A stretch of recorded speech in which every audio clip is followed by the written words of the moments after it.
Hi, my name is Bernard Mensah, the author of Kwame's Magic Quest, and I'll be reading from the first two chapters of Book 2. Dear Kwame, welcome back to your magical journey. As you know, I'm the head of Nkonya School. Nkonya is what we call magic.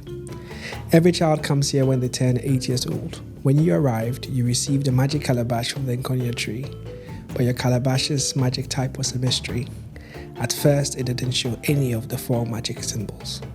Imagine when we found out that your calabash is actually a rare Omni calabash that can perform all 4 types of magic. Only one other person has held an Omni, Okomna Okomfonoche, the most powerful Nkonya elder. Kwame, we need your help. The world and magic are in danger. The green flame has escaped with the 2 most powerful calabashes, the Bonnie calabash and the Okomfonoche's Omni calabash. Only you can get them back. Are you ready? Yours in magic, Principal Wari. Kwame watched Principal Wari pour brown liquid on the ground. It smells sweet and sour. This liquid is called Pito. It's the earth spirit's favorite drink, the principal said. Kwame had only arrived in Nkonya School a few days ago. He didn't know much magic yet, but he had just agreed to help save the world. His friend Fifi had stolen the 2 most powerful calabashes. The evil bunny calabash had turned Fifi into a green flame, and the flame had escaped with both calabashes. Without those 2 calabashes safely at the school, the world had started to fall apart. Kwame gripped his Omni calabash. He had used it to cast a stay-staying spell to help keep the world from crumbling, but the spell wouldn't last long. Kwame had to bring the special calabashes back before it was too late. The Pito on the ground bubbled.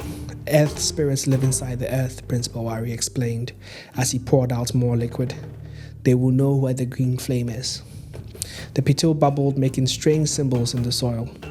Principal Wari read them. What are the spirits saying? Kwame asked.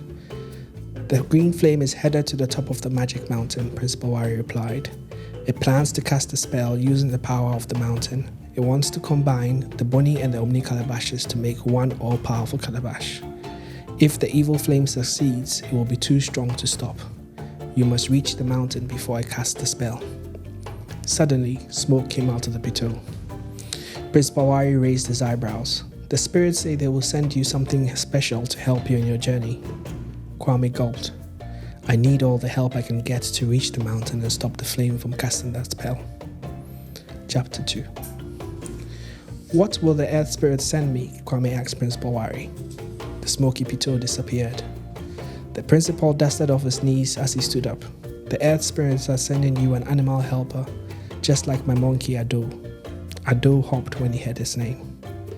Animal helpers are powerful and rare, the principal explained. This means the spirits know how important it is for you to succeed. What animal will they send me? What powers will it have? Kwame asked. The ground rumbled. That rumble means your stay-sim spell will wear off soon. We don't have time for questions. And speaking of questions, Principal Wari said. Kwame watched as the principal took a tiny leaf-wrapped hourglass out of his pocket. Jai bre, he whispered, and smashed the hourglass on the ground.